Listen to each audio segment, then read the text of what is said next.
That's right, folks. Welcome back to the FTN College Basketball Betting Show. I'm your host, Mike Randle. Follow me on Twitter at Randle Rant. We have continued to work overtime for you here. I mean, that was a glorious round one, wasn't it? Incredible games, upsets galore. Purdue, see you later. A worse loss, by the way. A worse, more shocking defeat than what happened to Virginia, because of course people, they don't remember that when Virginia lost to UMBC, DeAndre Hunter didn't play in that game. DeAndre Hunter is a starter, an NBA player, a pro. He did not play in that game. And the next year, when they played Texas Tech, you saw how critical Hunter was to Virginia's success. They went to him every single time in the last 2 minutes en route to their national championship. What an incredible first couple of days. It was nuts. I'm going on no sleep. We have games for you here. I will take you through each one of them today and tomorrow. Fascinating games, incredible lines. We have it all. And yes, my Florida Atlantic Owls. We think they're hanging around for a while. I have them in the Final Four. I certainly think they're getting by FDU. I grabbed the line last night, went on VSiN with Greg Peterson. Grab that line right away. We will talk about that as well. Make sure you like, subscribe. We still have the 3-day free trial going here at FTN. You can sign up now, get all our information, everything you have. Frank Brank's models. He was in the Discord earlier this morning. Frank doesn't sleep either. He's in the Discord talking about the game, Tennessee, Duke. We'll get to that one in a minute. Just incredible stuff going on across the board. Walt Waddell does live streams, 2 hours here. Mike Kutry is up a Google amount of units and props. What else do you want from our team? Thank you so much for your support. We appreciate it. Comments are rolling here. Let's get these in. Of course, love the subscribers. Thank you for all your support through the year. Boom, Stuart. Let's have a day, fellas. Yes, Stuart, you are the man, of course. Please follow Stuart. Monotone Football, just a brilliant betting mind as well. Of course, Stuart, thank you so much. DeAndre, the Owls, you got it right, baby. Listen, I don't want to hear about the timeout call, okay? I watched that game over and over again. I was up till 3 a.m. last night watching that game. They did not have possession. The refs were looking down. Yes, they signaled timeout, but there was no clear possession. I think they signaled it like a half second before. Forget it. You could have had so many things in go right for Florida Atlantic that did not in that game. And by the way, the three-point shooting wasn't there, which is why I like them against FDU. Some tasty games today. Jerry, yes, Jerry, big fan of the show. Love what Jerry's doing out there. He's got himself a show. Jerry goes out on TikTok, does these videos, of course, picking high school football games. That's the type of fan we want here on the FTN Betting Show. So many great things. Just incredible. There he is, Walt Waddell. Walt took a Kendrick injury. Walt, the Kendrick injury, I understand that, but there was a lot of bad regression there with Florida Atlantic. And, of course, I think it was DeAndre Williams playing with 4 fouls with 17 minutes left. That was also a little lucky as well. Appreciate it. But sometimes we need the luck, Walt. We need the luck to get to the window, and we will take it. Let's go. We got Rob Ragassa in here. Hoot, hoot, hoot. Great stuff, guys. Let's get rolling. You want to talk about games? I'm here to talk about them as well. Just a reminder, our team is killing it, of course. I'm up 77.93 units on sides, 72.93 overall. Props, I just do a few of them, 24 and 15, that's 62%. Very upset. The Sule Boom prop missed by simply a half point yesterday. Let's see if we can get some back today. Here we go. We'll get through the games, of course, because you want to get out there and make your bets. Okay. Furman is on a magic ride. I understand that, but I don't know if San Diego State is a team I want to trust to win by this amount of points. San Diego State, remember, still has struggled on defense throughout the year, and they struggle on the offensive interior. I understand that San Diego State is great defensively against the three, and I understand that Furman has to hit those threes, but this Furman team right now is playing with a very, very intense desire. They're playing hard. They have their impossible matchups on the outside. Bob Ritchie does a great job. They got the complete obstacle off their back, making the tournament since 1990. And that Charleston game with San Diego State, of course, talk about luck. Walt just brought it up. That was a lucky cover, a foul with 0.7 seconds left to get over that 5.5 number. If you had it, I had it at 4.5. I just don't think San Diego State's going to win this game by 6. Do I think San Diego State is going to win? Yes, but I think Furman is going to keep it close. San Diego State played Charleston. Charleston lost by 6 points and should have covered and only shot 5 of 24 from three-point range. Furman was up and down. They can make threes. They do get in foul trouble a lot, but they are a much better offensive team against better competition than Charleston. Charleston, 5 of 24 from three-point range. Charleston 13 of 32, 40% from the interior, and basically they had the game covered and almost won. I'm going to take Furman plus 5.5 in this matchup. They saw a much tougher defensive team. San Diego State's a great defensive team, but Virginia, by and large, is going to get their pace. They played that team. They played them well. Furman plus 5.5. Let's kick it off today.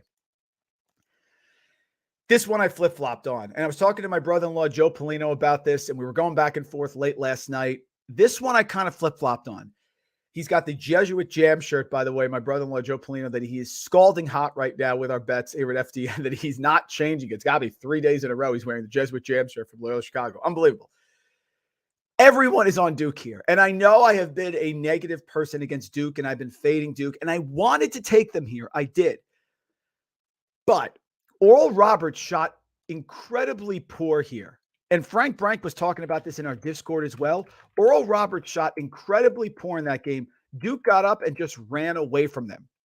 Oral Roberts, 8 of 32 from three-point range, 11 of 31 from inside the arc. Just brutal. Duke did not shoot great from the outside, 6 of 16, okay, 38%. But they were not challenged here. And one of the things that we've learned about the tournament is you have to fade the opening round result and not be so myopic on that and look at the big picture. I still think this Duke team is overrated, and I don't like Tennessee. I have been against Tennessee all year. Rick Barnes has a system. When he made the Final Four with Texas, he had TJ Ford, a superior point guard, and a bunch of guys that average 8 points a game. Now he's trying to do the same thing. There's no Zakai Ziegler. He's got Santiago Vescovi, which is like a slow snail with the ball. But I just think it's going to be a low-scoring game. I think Tennessee is going to play a strong defensive game.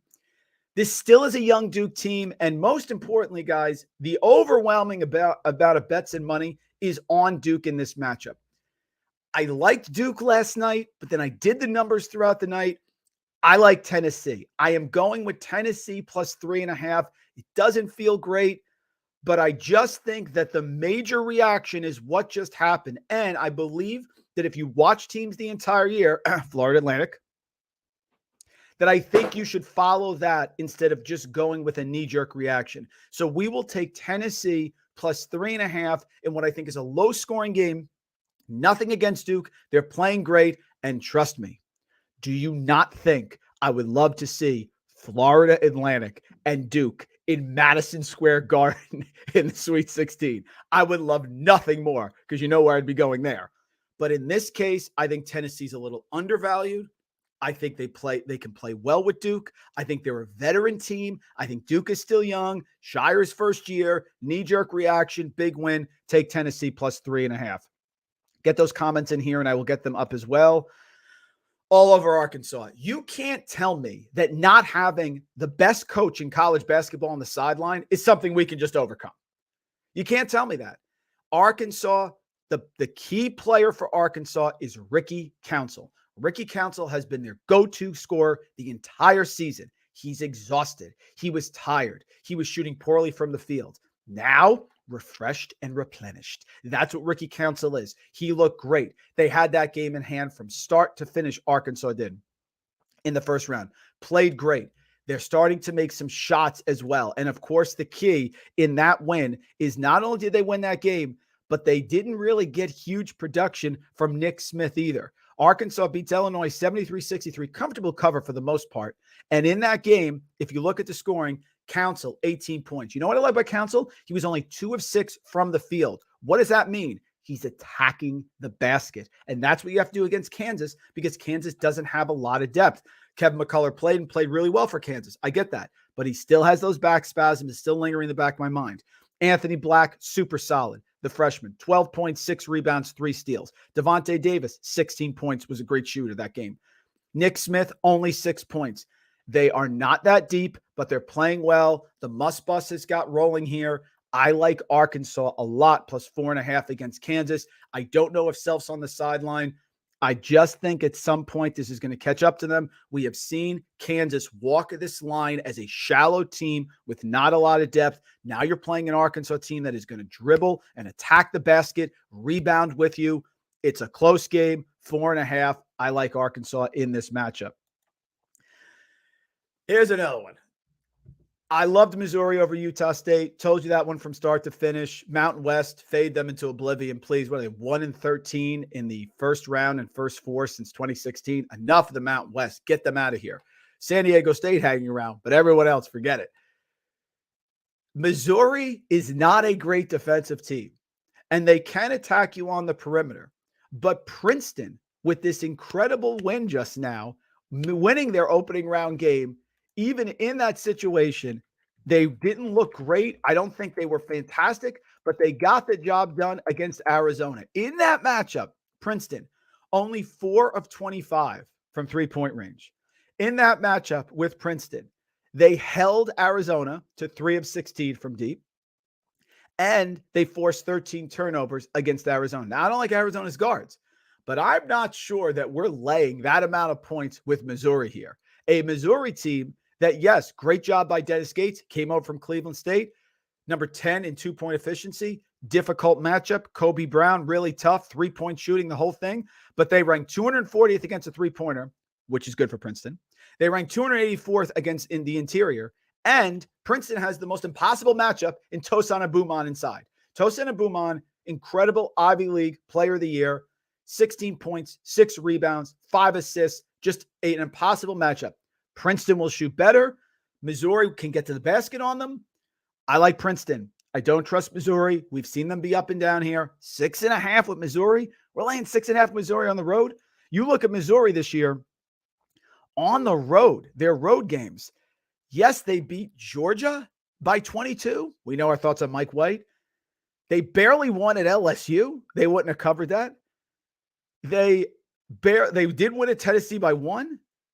They lost at Mississippi State against a good Princeton team that's probably going to have some three-point shooting regression today. Princeton plus 6.5. Let's party. Let's get to our comments here. We got comments are flying here. Our guy Colby, Rick Barnes, Giant Dog, just faded March. It's possible, Colby. It's possible. But, I get a little nervous when the entire world is on one side here. I understand that. We got our guy Optimus Grind. I crunched the numbers on Barnes against the spread. 7-16 as a seed favorite. 2-9 against spread with 1 day prep, including 1-17. I understand all that, and I get it. It's just one of those things that I think the knee-jerk reaction and the overwhelming amount on a young team, Optimus, a young Duke team, I think this can get a little frisky here. So Optimus told me I'm crazy. Not the first time I heard that, Optimus. Don't worry about it. Here we go. Auburn plus 5.5 against number 1 Houston. Guys, this is essentially a home game for Auburn. They're playing in Alabama. Bruce Pearl does a great job in the tournament.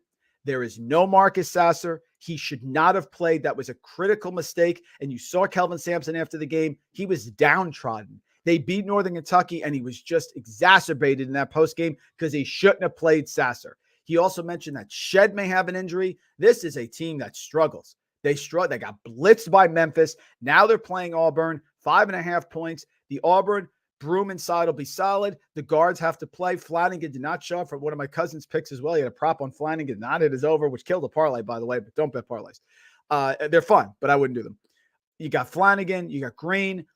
The intensity, the defense, low-scoring game, points at a premium. Houston missing key players who I think are going to be limited. Sasser should not have played. The idea that Sasser came out of that game at halftime against a Northern Kentucky team, and they were in trouble. Northern Kentucky was very live in that game, so Sasser's in trouble.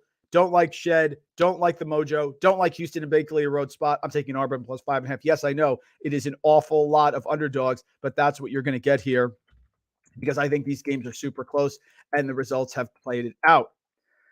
Last one I'm going with Northwestern. This is a fade spot. Now, listen, I was on UNC Asheville, totally wrong. UCLA, God bless you. However, we are now dealing with this dangerous 7 versus 2 seed second round matchup. You're still dealing with a UCLA team that does not have Clark. Yes, they have Jaquez. Yes, they have Campbell. Here's the difference. You are playing a solid defensive team in Northwestern. They have beaten Zach Edey. They have lockdown teams. They have competed in these spots. They had Boise from start to finish. You have Chase Audige. You have Boo Buie. You have the big man inside Nicholson. This team is veteran group. This team can shoot well. If they just get hot from 3, Audige is a tremendous defender. He absolutely could limit on the perimeter. And UCLA is not deep. Adem Bona, the freshman inside who had the separated shoulder in the Pac-12 semis, is looking now to actually play in this game. I don't know how effective he's going to be. 7.5 is a lot. People are going to be on UCLA. They're going to roll because of what happened in the first round game. I am going the opposite. Northwestern plus 7.5 here against UCLA. Comments are rolling here. They're going up. Houston is absolutely going to crush my bracket, but I have to fade them. Yeah, Colby, Auburn in Birmingham is the key. They're going to be fired up, and Sampson talked about it, and they do defend really well. They defended well on the road. They play Tennessee tough on the road. This is the same type of matchup here, I think, is really, really rough. And yes, Walt Shed hurt his knee again. Absolutely. It's a problem. I think it is really limiting them across the board. So no problem. Let's turn Saturday here. We'll go with we got a couple games left. Alabama, one of the few favorites I'm taking is Alabama. I have faded Maryland all year. I am fading Kevin Willard. Alabama, I know they have some injuries also as well. I do not think this is a matchup. Maryland can struggle. Jameer Young has not been great from the outside. The perimeter defense, the switching of Alabama is going to limit this. I do not think that Maryland's going to have an answer. They were buried against West Virginia. What was it? 19-3, 19-5, and then they creep back in. West Virginia went on a huge run in the second half, but then there was massive foul trouble. Could there be 3-point regression for Alabama? Absolutely. I don't see it happening, but it could. Could there be foul trouble for Alabama? Yeah, I don't see it happening, but it could. But you would need both of those situations to happen for Maryland to control this game. They are not going to be able to control the pace against Alabama. No one controls the pace against Alabama. This team can rebound. They can battle them on the inside. Alabama, my stadium is one of the only favorites I'm taking here. I just don't think Maryland has the horses. I don't like them away from home. They have not been great. Yes, they won that game against West Virginia. West Virginia is not even in the same stratosphere offensively as Alabama is, and they were really a huge beneficiary of foul trouble. The defense for Alabama is legit. Brandon Miller, I think he'll be healthy. He'll be fine. I think it was precautionary. He plays well. Alabama laying the points. Folks, what narrative do you want for this one? Penn State is the hottest shooting team in the country. Penn State with Jalen Pickett, who is playing at a first-team All-American level, and his booty ball backing people in. I talked about that with Mike Kutry when we picked our bracket. Texas on the perimeter, still not playing great. Nice win against Colgate, but Colgate doesn't defend at all. Colgate wants to run. Penn State is too hot right now. Funk hitting massive threes. Spreading the floor, Seth Lundy, Jalen Pickett, Shrewsbury, who's going to find himself a big-time job very soon. Love Penn State. Throw in the fact, as I tell you, that my wife has these instincts, and before the tournament, she loved Penn State. I got him going to the Final Four. I had earmarked the Penn State-Texas A&M game as the winner was beating Texas. Texas does not have a big interior presence. No offense to Dylan Dessou. I don't think that's the team. I think that sort of lineup is the one that is able to be controlled by Penn State. Penn State has weaknesses against a big man like Zach Edey. You saw that. Even so, they get the press. They turn them over. They were able to keep that game. They lost by 2 in the Big Ten championship.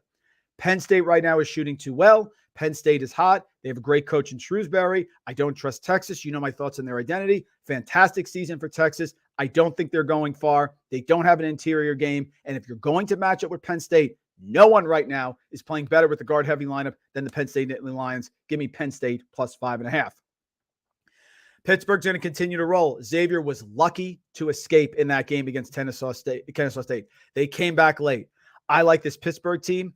Federico played. He should be able to match up with Nunji a little bit. Sule Boom, they have to go to him. Colby Jones, remember, Xavier is not going to be great on defense, as you saw against Kennesaw State, because they are not deep also. Jerome Hunter had a phenomenal game. I don't think he repeats that performance. The playing game always gets hot. They totally got hot, Pittsburgh. They jumped out on Iowa State. I read something that's funny. Iowa State was complaining that the rims weren't even. So they fixed the rim prior to the game, and then Iowa State just never warmed up again. I mean, just lunacy stuff for a team that struggles in offense. I liked Pittsburgh as the outright winner against Iowa State. I like them here against Xavier. Too many points. Xavier, no Zach Freemantle. They've been very sketchy lately. Boom shot is off. He did not hit his prop yesterday. He only got to 17, those because of the free throws late. Pittsburgh is playing defense well. Blake Hinton is pulling threes with 15 seconds left on the shot clock in their opening round game from 3 feet beyond the arc, and he's hitting them. Pittsburgh, absolutely, plus 5.5 against Xavier. Little proximal sort of rivalry game here. I like it. I like Pittsburgh. 100% on Kentucky. Start, finish, slam dunk. Kansas State away from home, not great. Yes, they beat Montana State. I told you about that because Montana State does not have the offense. I was not impressed with them in their conference tournament. Slow. The big men are not that skilled. Different matchup here. Kentucky, Sheboygan inside. Cal finds a way to get these guys to buy in. They're starting to play well. That was a very nice opening win there that they had against Providence. There's a lot of emotion in that game. You had Bryce Hopkins coming in that game. Hopkins only had 7 points. They locked him down. When you give this team a challenge with Calipari and gives them a focus, they usually perform. Antonio Reeves, 22 points, 5 of 9 from 3. That's a problem. Sheboygan inside had 8, and yes, he had 25 rebounds. Oscar Sheboygan, just incredible. Toppin has been scalding hot and playing well, 18 points. Frederick came back, didn't really give them much. I don't know the status of Severe Wheeler, but either way, we are going with Kentucky. Love them in this matchup. I do not think Kansas State is winning 2 games away from home. They have the biggest differential in terms of Haslam metrics. They're rating home versus away. Kentucky -1.5. Absolutely going on that one. Listen, I love Marquette. Got a chance to go to the Big East tournament. I pretty much sleep with my Big East credentials here in that Big East tournament game. I am going with Michigan State and Izzo +2.5. You want to know why this line is so small? Because Marquette is not a team on offense that is they're great at 2-point offense and they're great with the efficiency, but they can go spurts where they struggle. Cam Jones, I think, had 17 of his 18 points or something like that in a 3-minute span. If he's not scoring and you can pressure Tyler Kolek, which this team can, Michigan State, with Tyson Walker, with A.J. Hogarth, if you can do that, you can contain Marquette. Marquette's great with the switching. Omax Prosper has been great defensively, but they don't have an interior presence. This is a type of game that Izzo excels at. It's only 2.5. Why? People are going to grab Marquette. They had a big win. No way. Izzo in March, top 10 team in shooting threes, top 10 team in defending the threes. Izzo on the sidelines, always worth a huge advantage. Tyson Walker, Hogarth, Akins, a lot of guards that can disrupt Tyler Kolek. Still a fairly young team in Marquette. Great job by Shaka this year, who's not great in the tournament, to be honest. I'm taking Michigan State +2.5 against Marquette. Just a couple more guys, and we'll get you out of here. I'll take UConn against St. Mary's. I don't want to. I kind of like the St. Mary's team, but I think UConn's perimeter players are going to start to get going. Sonogo is an impossible matchup inside, and they really did a great job feeding him the ball there in that game against Iona. They just were able to get a spurt, and they got away. I think the athleticism of UConn bothers St. Mary's. This is still a St. Mary's team that has struggled sometimes through the year. They have some terrible losses that have occurred. We can't forget about those. St. Mary's earlier this year lost to Washington on a neutral. They struggled against Loyola Marymount away. They've lost to Gonzaga twice now in the last 2 games. Yes, they beat VCU, but it's a terrible matchup, awful matchup for St. Mary's. VCU's offense can struggle. Just because they press doesn't mean you're going to turn over St. Mary's. Connecticut doesn't need to turn you over. Connecticut can pound you on the boards, and that's what's going to have to happen. St. Mary's is going to have to battle them on the boards. I get that. I just think the athleticism is going to be too much, and I think St. Mary's excels when they can pound you on the boards defensively and box you out like they did in their opening round game. And I don't think and VCU is not going to kill you on the boards either. Connecticut will. They're playing well. They need some production from the guards. I think they get it. 3.5 is a low number. If it got up to 4.5, somewhere in there, I'd probably go St. Mary's because I think they'll control the pace, but I'm going with UConn here. Again, one of my few favorites. Creighton against Baylor. Did not like Baylor against Cal Santa Barbara. Cal Santa Barbara looked great for the first half and then self-destructed. Creighton will not. Kalkbrenner looked fantastic, absolutely fantastic in that game. Creighton is one of my teams that I think can make a deep run. I think I have them in 2 brackets, one going to the Elite Eight and the other one beating Alabama and going to the Final Four. Ryan Kalkbrenner, 31 points, 9 rebounds. And again, Creighton beats NC State 72-63 and only shoots 3 of 20 from 3-point range. Creighton wins that game because their defense is underrated, only 3 of 20 from 3-point range. I think they get going here. God, you have to have the Arthur Kaluma game. Once Arthur Kaluma scores, this team's going to take off. I like Creighton +1.5 against Baylor. Baylor is still horrific defensively. There's still that sort of nebulous thing on the perimeter with George and Flagler and Cryer and who's the go-to guy. Kalkbrenner inside is a problem. Coming up 31 points against DJ Burns and NC State. Creighton's hot. Creighton +1.5.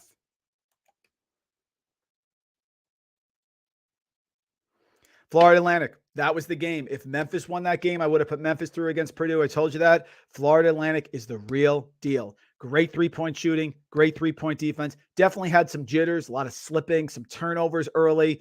Big man inside Golden is playing very well. Love everything about this team. Great play by Dusty Me at the end to attack the basket. We are going to Florida Atlantic -13. I would grab it here. Great job by Tobin Anderson, FDU. Love it. Jersey pride, the whole thing down in Hackensack. Forget it. Florida Atlantic is on a roll. They are destined to make Madison Square Garden. I have them going to the Final Four. This team is a veteran team. They shoot the threes. They've played well. They defended against UAB and Jelly Walker. They now defended against Kendrick Davis. FDU doesn't have that. I can't wait to see them in MSG. I'd love it to be Duke. I almost want to get that Tennessee pick wrong because it would just be legendary for me. Florida Atlantic -13. I whiffed on Miami versus Drake. Drake had it, of course, and self-destructed late. Why did I whiff? Because of Norchard Amir. I did not think Amir was going to play, and he did, and he played really, really well. If Norchard Amir was totally healthy, I would have had them against Drake, and I would have had them maybe going to the Final Four. That's how much I love Miami. Really impressive win here. Miami +1.5 against Indiana. No problem here. Indiana's been great. Trace Jackson Davis has been absolutely fantastic. Love everything about what he's doing. I think they're underrated. I don't trust their guards. I don't trust Hood Schifino. I think Miami will have an answer to limit Trace Jackson Davis. And if you can do that, you can win. Miami +1.5 here against Indiana. And the last one for me, going against TCU. We have Gonzaga -4.5. I wrote no TCU instead of number 6 TCU. The answer is no TCU. Gonzaga -4.5. Impressed with Drew Timme. No Eddie Lampkin inside. TCU, great win coming back into Arizona State. Arizona State got the cover for us, though, but I like Gonzaga here, -4.5 against TCU. I'm not a huge Gonzaga guy this year. I'm not on them, but the bracket is starting to open up for them. They were hitting their shots. Julian Strother with a tremendous performance, and Timme is still the X factor. He's still a first-team All-American, and they don't have a matchup for him inside. I like Gonzaga in that matchup. Let's get to some comments here, and we will get to it. Let's see. Jerry coming in. Well, if your wife likes Penn State, it's all you need to know. I'm all in. She liked it. She liked Penn State. As I told a lot of people, she picked Harvard beating New Mexico for their first win back in 2013. She walked by TV and said, yeah, Harvard's going to win this game. Just has those feelings. Charles Bediaco. Stewart, I agree. I think Bediaco is the X factor for Alabama. He's played. He's got to stay out of foul trouble. I think he'll battle inside today. Brother Chris, the screener partner. Brother Chris, looking for a spot to fade Texas, and there it is. Yeah, I've been trying to fade them as well. I think it is here. Walt, our genius who never sleeps here. Sparty to the Final Four. Yep, I love Sparty. They've been fantastic. Absolutely love everything about Michigan State. I think they got Marquette today. Optimus, founding father. I'm all in. He's amazing. Somehow, Optimus, we are somehow fading or we're underrating Tom Izzo in March against a Marquette team that really is not a dominant Marquette team. They've been wonderful. They've been successful. They've been productive. I don't think they're dominant. Chris here, the freshman guard played scared versus VCU. They need him to be special, not scared. Totally agree with you there, Chris, of course. And ML Dream chimed it in. 70 people, only 7 likes, thumbs up. We love it. We love it, ML Dream. MLB Dream, and we know that you are killing it, of course, here at FTN with baseball. Guys, that's it. We'll get you out of here. Games are starting today. I need my coffee, okay? It's been unbelievable. Like, subscribe, support us here at FTN. We love it. Thank you so much for everything. And guys, go Owls. It's our time. Florida Atlantic. Thank you, everyone. FTN, we have you covered as always. Let's get to the window.